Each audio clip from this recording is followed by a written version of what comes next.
She didn't say a word. She just looked at him, tilted her head slightly, and let him brush the hair away from her face. That's it. That was the moment. Not the first date, not the first kiss, not the first night they spent together. The moment she let him touch her face gently, deliberately, without pulling away, that was when he knew. And deep down, she knew too. Most men completely miss this.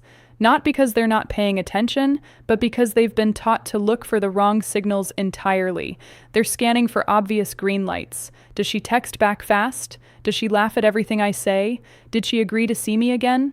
And those things matter, sure, but none of them come close to what happens when a woman allows a man to touch her face.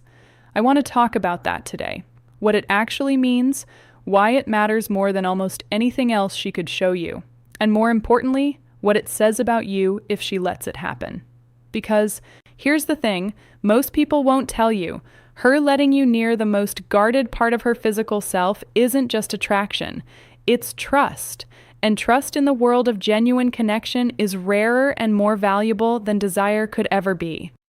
Stay with me, because by the end of this, you'll understand something about women, about connection, and honestly about yourself that most men spend years never figuring out. And if you're someone who actually wants to understand this stuff at a real level, not the surface level, trick-based, hack your way into her heart kind of content, hit subscribe before we go deeper. This channel exists for people who are committed to actually growing, not performing, not gaming, growing. If that's you, you're in the right place. Now let's get into it. There's a misconception that runs so deep in male dating psychology that most men don't even realize they're carrying it. The misconception is this: attraction is primarily physical, so physical signals are the ultimate measure of where you stand with a woman. And look, I get it. That idea isn't entirely wrong. Physical attraction is real. It matters. But the problem is that most men conflate physical desire with genuine, deep, sustained attraction. And those are not the same thing. A woman can be physically attracted to you and still keep emotional and physical distance. She can enjoy your company, appreciate your looks, even feel a pull toward you, and still never truly let her guard down, never let you in, never let you close enough to touch the parts of her that feel fragile. And that's what the face represents. Think about it for a second. When someone is angry, what do they protect first? Their face. When someone feels afraid, they cover their face. When someone is deeply ashamed, they hide their face. The face is the site of identity, of vulnerability, of expression. It's where we show what we're actually feeling before our words have a chance to catch up. Psychologically speaking, the face is the most self-revealing, least defended part of who we are when we feel safe, and the most ferociously protected when we don't. So when a woman lets you near it, when she doesn't flinch, doesn't turn away, doesn't create distance as your hand comes close, she is doing something that her nervous system had to consciously or unconsciously decide was safe. She's letting the walls down, not because you asked, not because she was charmed in a calculated way, but because something about you, the way you carry yourself, the way you treated her, the consistency of who you are, made her feel like it was okay to be unguarded around you. That is not a small thing. That is everything. Let me tell you about a type of man. You've probably seen him. Maybe you know him. He's not the loudest guy in the room. He's not running game, not deploying tactics, not refreshing his phone, waiting for her to respond. He walks into a room with a kind of quiet weight to him. Not arrogance, that's different. Arrogance is hollow. It needs an audience. What this man has is something more internal. He knows what he's about. He has things he's working toward. He has standards, not because someone on the internet told him to have them, but because he's done the work of understanding who he is and what he actually wants from life. When he talks to a woman, he's not auditioning. He's not measuring every word to see if it lands right. He's genuinely present. He listens the way people rarely listen, not to respond, not to find an opening, but to actually understand. And women feel that. They feel it immediately.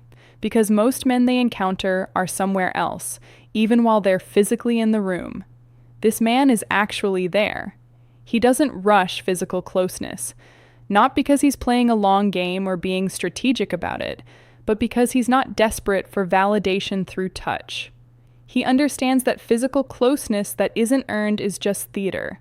And he doesn't need theater. What he wants is real. So, he waits, not passively, not timidly, but with a kind of grounded patience that communicates something very specific. I'm not going anywhere. I'm not chasing. I'm here.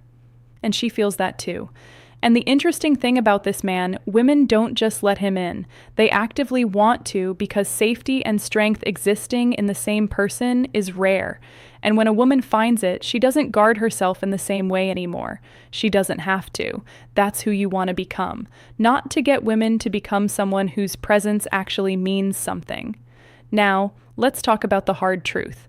Because I know some of you watching this have been in situations where you genuinely liked someone, where you thought things were going well, and yet there was always this invisible wall.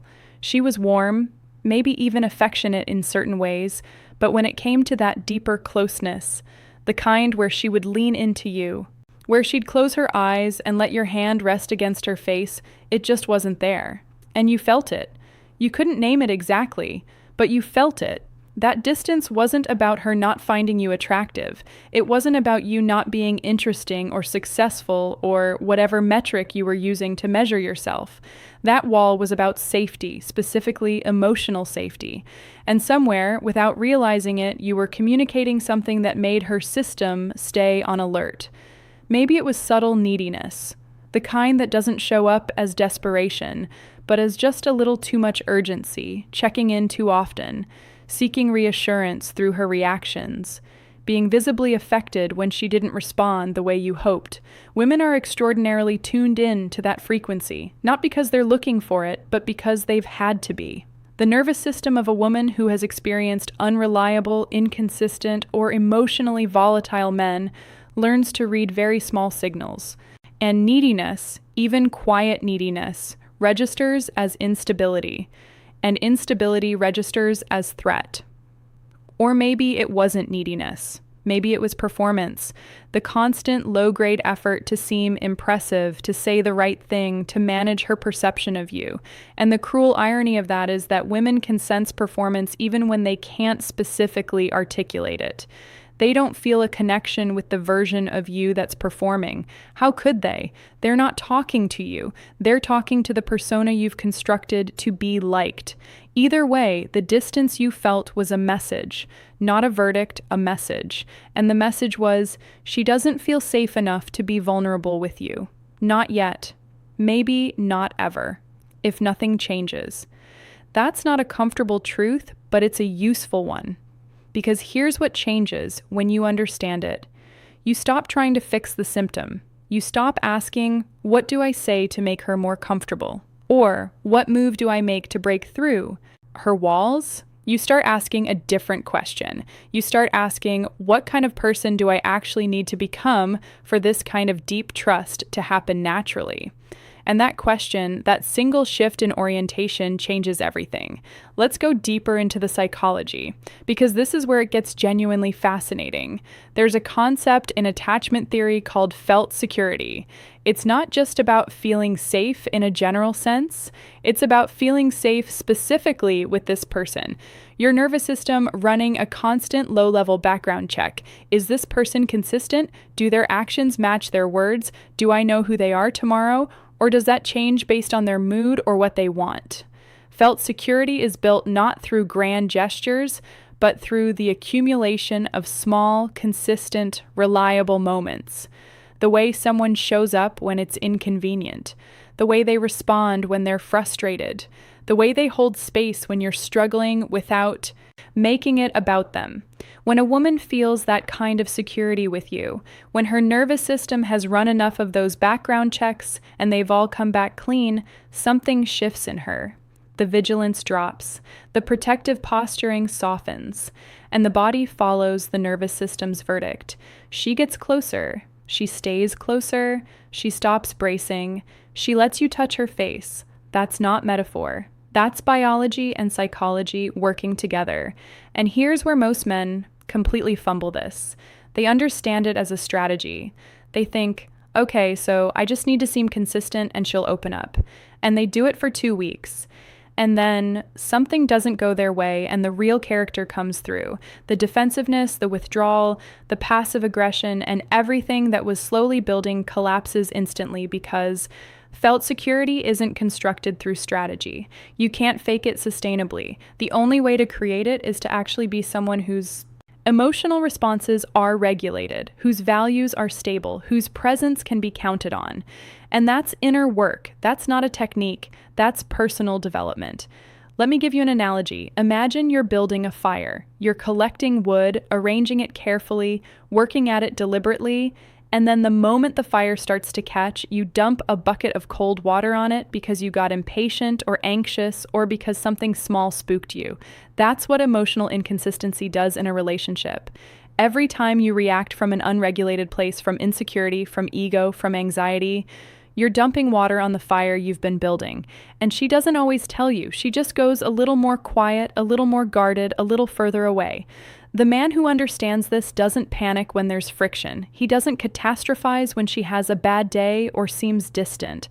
He doesn't flood her with messages trying to close the gap with words. He stays regulated. He stays grounded. He trusts the foundation he's built. And that trust, that visible behavioral trust, is itself the most attractive thing he can display. Think about what it communicates when a man doesn't spiral at the first sign of difficulty. It says, I know who I am. No, I know what we have. I'm not shaken by weather. That kind of stability is magnetic in a way that no amount of charm, wit, or physical attractiveness can replicate. There's a real life cost to not understanding this. And I want to name it directly because I think some of you are paying it right now without realizing it. When you don't understand the connection between inner stability, emotional safety, and deep intimacy, you end up in a pattern. You find a woman you're genuinely interested in. Things start well. You feel something building. And then somewhere in the middle, that invisible ceiling appears. The connection plateaus. It gets comfortable maybe, but it never gets deep. She likes you, but she's never fully open. You're together, but you always feel like there's a part of her you can't quite reach. And because you don't understand why, you either push harder, which creates more distance, or you resign yourself to the surface level version of the relationship.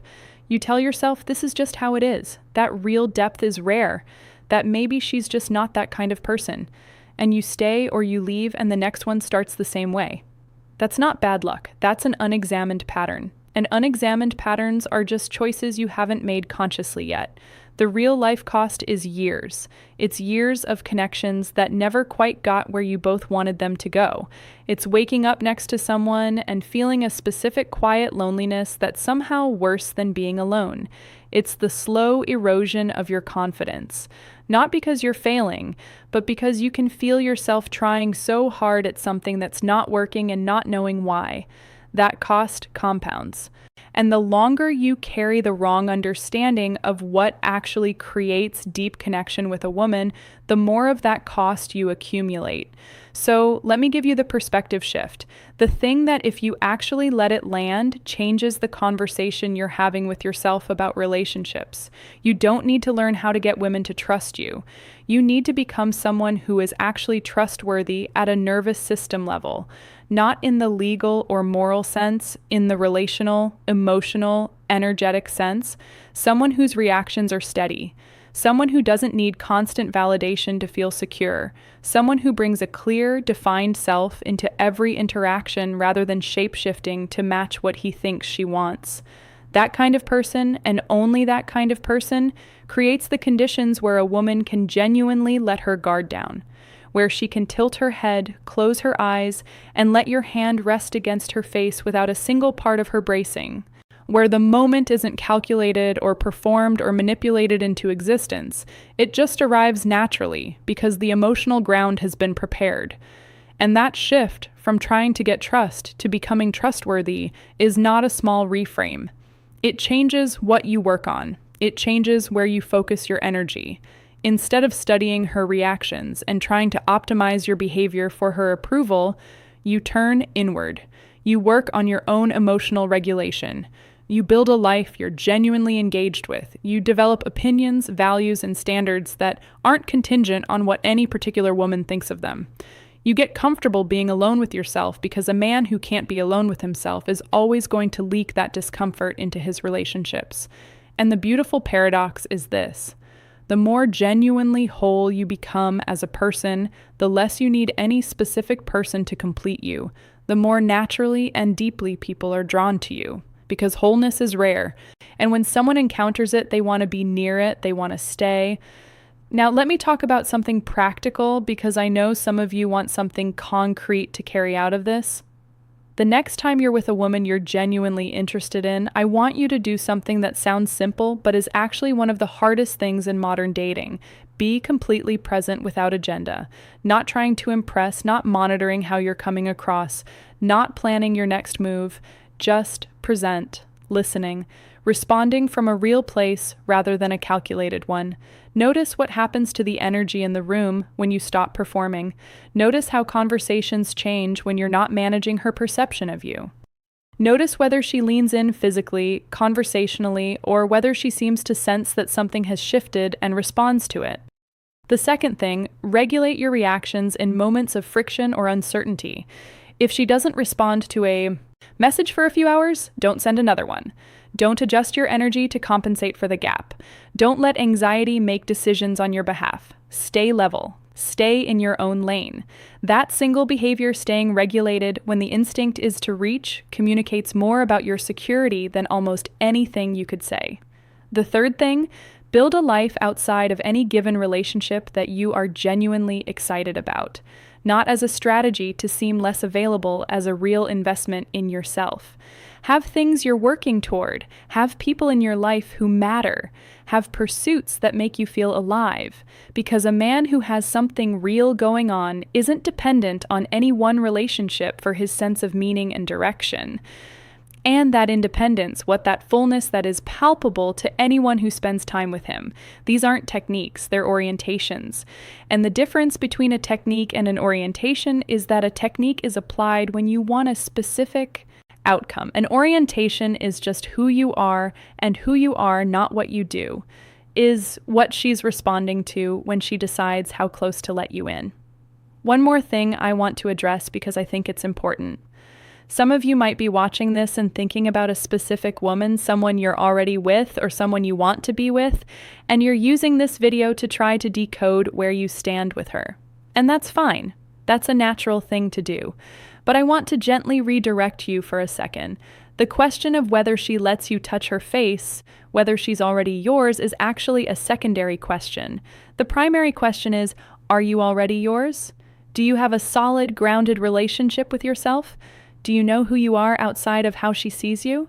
Is your confidence, your peace, your sense of direction dependent on her responses? Or does it come from somewhere more stable than that? Because the version of you that needs to decode her body language to know how you're doing in the relationship, that version is going to struggle. Not because the signal isn't meaningful, it is, but because that version is still looking outward for something that can only be built inward. The man she lets all the way in is the man who would be okay if she didn't. Not because he doesn't care. He does, but because his sense of self isn't contingent on her validation. He wants her. He doesn't need her in the way that makes him suffocate the connection with that need. And that distinction between wanting and needing is the entire ballgame. When you operate from that place, the dynamic changes completely. You're no longer a man trying to get her to trust you. You're a man who trusts himself and who creates the kind of space where trust becomes possible. And in that space, sometimes slowly, sometimes unexpectedly, she stops guarding. She starts closing distances. She lets you near the parts of her that most people never get close to. Not because you said the right things, not because you executed a plan, but because you became someone whose presence was safe enough and strong enough to make the walls feel unnecessary. That's the signal she's sending when she lets you touch her face. She's not just saying she's attracted to you. She's saying, I feel seen by you. I feel safe with you. I trust you with my unguarded self. And there is nothing more intimate than that. So, Here's where I want to leave you. You have the opportunity right now, not tomorrow, right now, to start becoming that man. Not through performance, not through mimicking behaviors you saw in a video, but through honest self-examination, through building emotional regulation into your daily life, through committing to a version of yourself that doesn't need to be propped up by anyone else's approval. That is the work, and it's not always comfortable. But the men who do it, who actually take it seriously, don't just become better in relationships, they become better in every area of their lives. Because the same discipline that makes you emotionally steady in an intimate relationship makes you decisive in your career, reliable to your friends, consistent in your habits. The inner work doesn't stay in one lane. It bleeds into everything. You are not a collection of tactics. You are not a set of techniques. You are a person with depth, with the capacity to grow, with the ability to become someone whose presence actually changes the temperature in a room. Someone women trust, someone people trust, someone you can trust. That starts now. Not with a script, not with a strategy, with the decision simple and clear to take your own growth seriously. If this spoke to you, hit subscribe. Not for me, for you, because if you're someone who came this far in a video like this, you're already the kind of person who wants to understand things at a deeper level. You're not looking for tricks. You're looking for truth. And that's exactly what this channel is built around. Real psychology, real growth, practical, honest insights about who we are and what we're capable of becoming. Subscribe and stay in it because the work continues and it's worth